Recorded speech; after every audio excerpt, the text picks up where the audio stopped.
Madame, Monsieur, bonjour et merci de nous suivre. Ouverture aujourd'hui à Paris en France du sommet sur le financement des économies africaines. Plusieurs chefs d'État, dont le président de la République de Côte d'Ivoire, Alassane Ouattara, participent aux travaux. Les échanges vont porter sur le ralentissement économique d'après-crise sanitaire liée au coronavirus qui a touché le monde entier et particulièrement l'Afrique. Et en marge du sommet sur le financement des économies africaines, à noter que le président de la République de Côte d'Ivoire, Alassane Ouattara, a reçu hier ses homologues sud-africains Cyril Ramaphosa et tunisien Kaïs Saïed. Au centre des entretiens, le renforcement de leurs relations. Nous allons revenir sur ce sujet dans le 13h. Autre actualité avec la célébration hier de la Journée internationale des télécommunications. Cet événement commémore la création de l'Union internationale des télécommunications et la signature de la première convention télégraphique internationale. Les explications de Éric Goré. Accélérer la transformation numérique en ces temps difficiles est le thème de la Journée internationale des télécommunications en dépit de la Covid-19.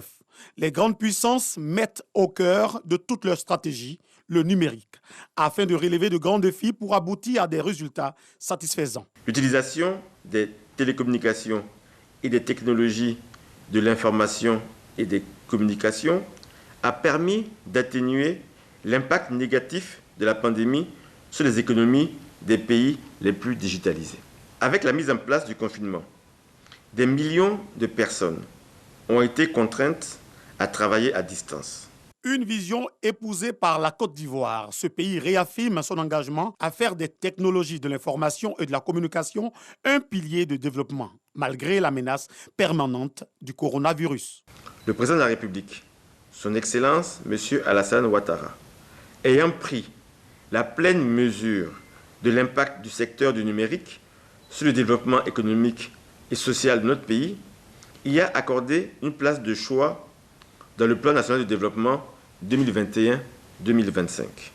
Les stratégies développées et mises en œuvre dans ce contexte ont permis à la Côte d'Ivoire d'obtenir des résultats très satisfaisants. Le nombre d'abonnés aux réseaux sociaux en Côte d'Ivoire est passé du simple au double, allant de 17 millions d'abonnés en 2011 à 37 millions en 2020. Le monde entier célèbre aujourd'hui la Journée internationale des musées, événement institué en 1977 par le Conseil international des musées.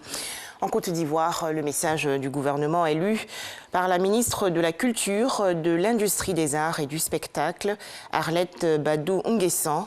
Ce sera dans l'édition de 13h. Ils sont arrivés à la nage, d'autres à pied. L'enclave espagnole de Ceuta a enregistré au moins 5000 arrivées de migrants en 24 heures hier, dont 1000 enfants mineurs.